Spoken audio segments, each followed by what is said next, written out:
3 African nations just built their own banks quietly, without asking the IMF, France, or anyone else. No news coverage. No outside funding. No approvals. Just silence, and a bold new financial weapon. But what exactly did they create, and why is the West avoiding the conversation? Let's find out. Something monumental just happened in West Africa in a low-key declaration that hardly made the news. At first glance, the establishment of a new financial organization by 3 landlocked nations appeared to be a straightforward regional endeavor. But if you look a little closer, you see that this wasn't your typical situation. This was the kind of breakaway that shakes the foundations of established systems. Nigeria, Burkina Faso, and Mali, nations that are frequently reduced to statistics concerning insurgency, coups, and poverty, have just taken a risk. They established their own regional bank. The Confederal Bank for Investment and Development is the name of the organization. Don't be fooled by the bureaucratic nomenclature, though. This is not some innocuous government agency. This uprising is expressed in money. A bank with a single goal: to finance the future without meddling, supervision, or Western funds. It began with 500 billion CFA francs, or between 820 and 833 million. A substantial sum of money by any measure. But particularly for nations that were told they couldn't finance anything without outside assistance until recently. The money is no longer coming from Brussels, Washington, or Paris. It originates inside their respective economies. Inside their reserves. Inside their local networks. It's African currency, intended for African growth. This bank's existence alone isn't what makes it so disruptive. It's the cause and the location of it. These are not Africa's economic superpowers. These nations are in the Sahel. Countries caught in geopolitical turmoil, deserted by international allies, and subjected to sanctions.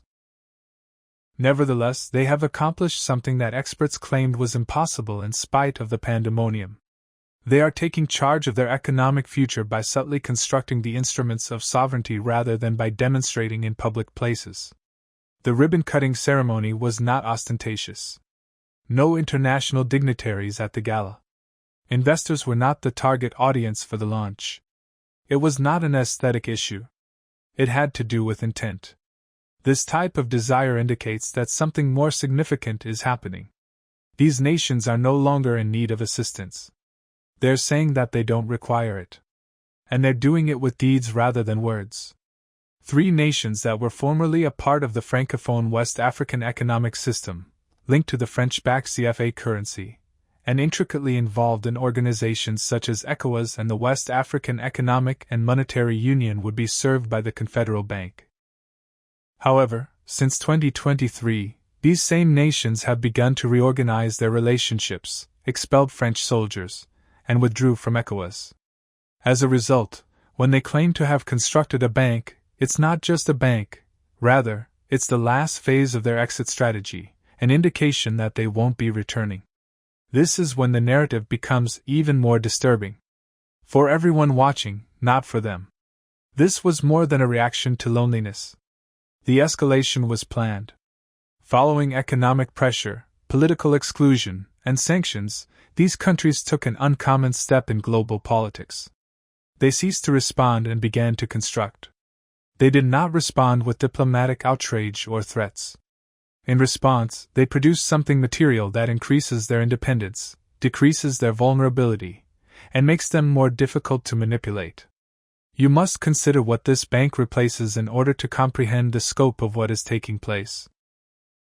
For many years, donor-backed initiatives run by non-governmental organizations and foreign contractors, as well as organizations like the World Bank and the African Growth Bank, have shaped the region's growth. These collaborations' fine language frequently required ceding authority, changing regulations, and agreeing to scrutiny by those in charge of the finances. That script is reversed by the Confederal Bank. It returns decision-making and funding to the local community. Furthermore, this move isn't symbolic. It is designed to finance actual projects, infrastructure, industrial growth, and agriculture, sectoral areas that the IMF is consistently too slow to support, and too fast to politicize. You don't have to establish your creditworthiness to a Western economist who has never been to a Sahelian village when you work with this bank.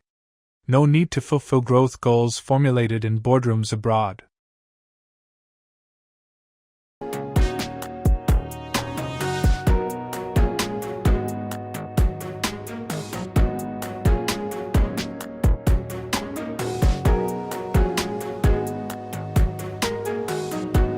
Join us on a journey of discovery and exploration as we delve into diverse topics such as socioeconomic development, environmental concerns, political dynamics, cultural heritage, and technological advancements that shape the continent's narrative. With a keen focus on authenticity and accuracy, we strive to present a balanced view of Africa, challenging stereotypes and celebrating its rich diversity. May God Allah bless you more for subscribing here.